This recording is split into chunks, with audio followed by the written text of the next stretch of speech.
گلی خوشبوی در حمام روزه،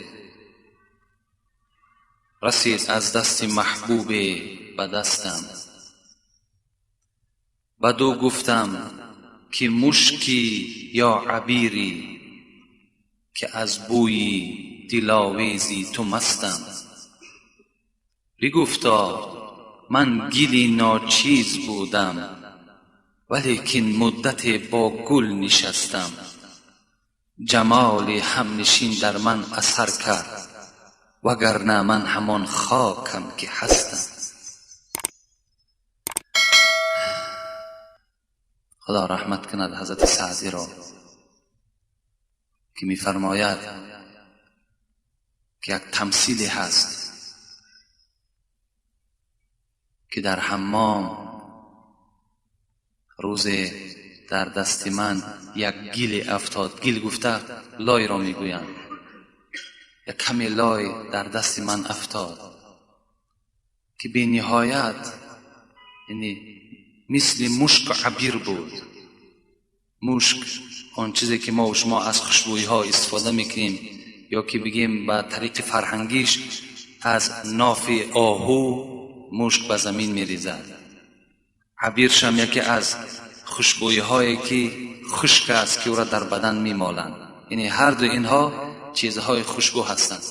حضرت میگوید یک لای در دست من افتاد، یک لای مقرری بود، یک خاک مقرری بود، لیکن بی نهایت بوی خوب داشت. بدو گفتم که مشکی یا عبیری، که از بوی دلاویزی تو مستم. تو مشک هستی یا عبیر هستی؟ بالای هیچ مانندی به خاک هیچ مانندی نداری. بگفتا من گلی ناچیز بودم. سعدی گفت آگاه باش که من نه مشک هستم نه عبیر هستم، بلکه من یک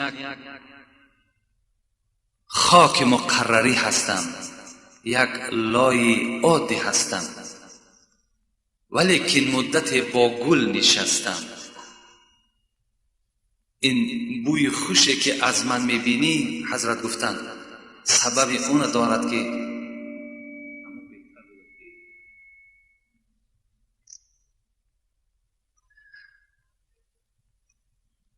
این بوی خوشی که من دارم در زمانهای پیش برای تیار کردن گلاب، یعنی برای تیار کردن عطر، در یک دیگ سرپوشه میگذاشتند و اطراف همان سرپوشه را با لایه ها محکم میکردند، با لای محکم میکردند تا که حول او بیرون نشود.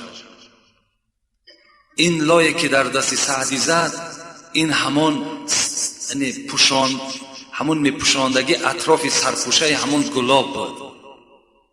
گو من لای مقرری بودم، لیکن مدت با گل نشستم. جمال همنشین در من اثر کرد، وگرنه من همون خاکم که هستم. من همون تأثیر خوشبویی همون دیگ در وجود من رسید و این خوشبویی را من از همون جا حاصل کردم و الا من یک خاک مقرری هستم. مقصد حضرت سعدی چی هست؟ مقصدش حدیث پیغمبری خداست. پیغمبری خدا میگوید مثل جلیس صالح کمثل العطار، ان لم یعطیک من عطر اصابک من ریح.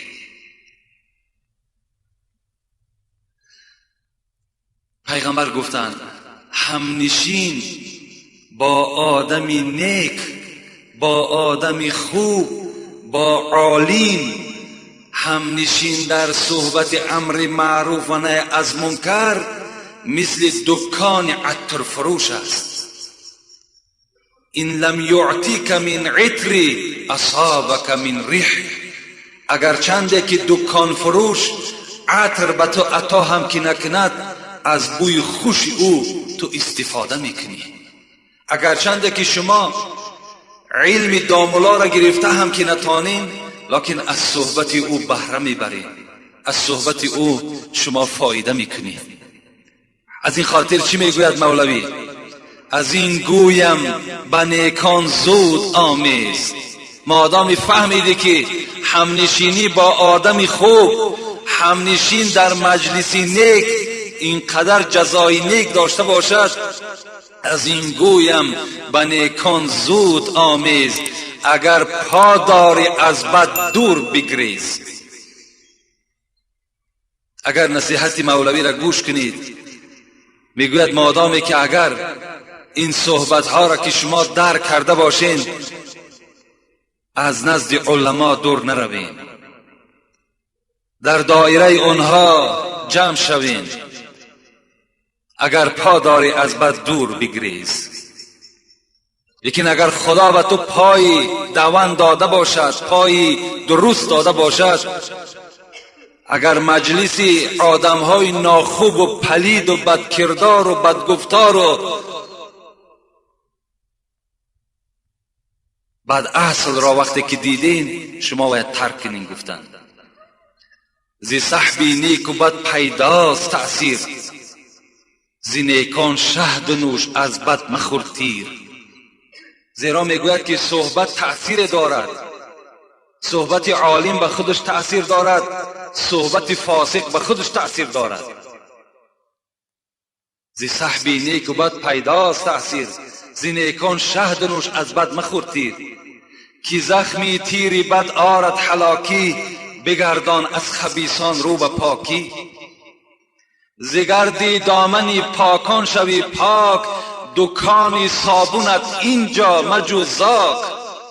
حضرت میگوید این مجلس، این مسجد، این مجلس امر معروف، این ماهیت صابون را دارد. صابون چگونه که چرک بدن تازه میکند، این امر معروف و این نهی منکر گناه های شما را میشود و نابود میکند، شسته نابود میکند.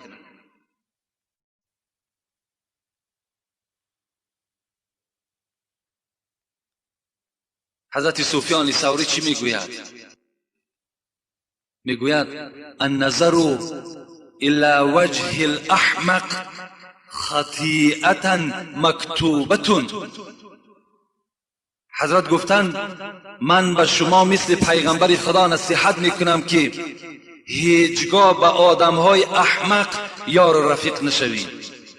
هیچگاه به آدمی که دزد باشد، دروغگو باشد، زناکار باشد، بینماز باشد، از خدای خود منکر باشد، با اینها واصل نشوید، با اینها نزدیک نشوید. گفتند حتی سفیان ثوری گفتند النظر الی وجه الاحمق، نظر کردن به این طایفه هایی که الحال من نام گرفتم.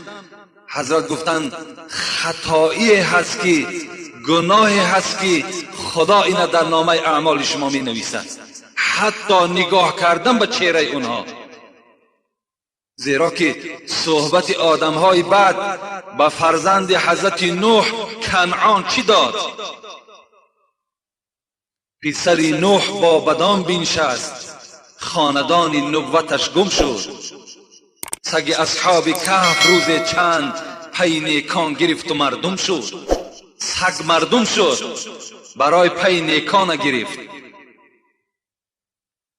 لیکن فرزند نوح کنعان وقتی صحبت ناخوب برای خود اختیار کرد، از امر خدای پدری خود، خدای جهانیان وقتی که روی گردانید، خداوند وی را از خاندان حضرت نوح، از فرزندی حضرت نوح خط زد، گفت این از خاندان تو نیست.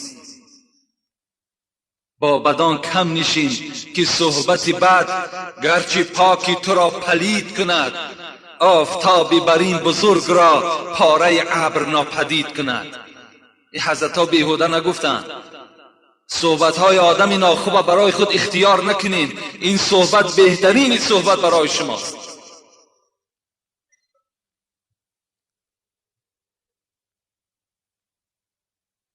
الحمدلله که حکمای ما و شما میگویند مقاطعت الاحمق قربان الی الله. کسی که اگر از آدم ناخوب، از مجلس پلید وقتی که پشت میگرداند، معنای چی را دارد؟ قربان الی الله. وی وی قریبی به درگاه پروردگار شده است. تا زمانی که وی در این معرکه افلاس اشتراک دارد، وی در درگاه خدا هیچ قدر و قیمت ندارد. وقتی این مجلس ترک میکند، وقتی که این مجلس ما را انتخاب میکند، وی به سوی خدا نزدیک میشود، وی در نزد خدا منزلت پیدا میکند. ربنا آتنا في الدنيا حسنة وفي الآخرة حسنة وقنا عذاب النار برحمتك يا أرحم الراحمين.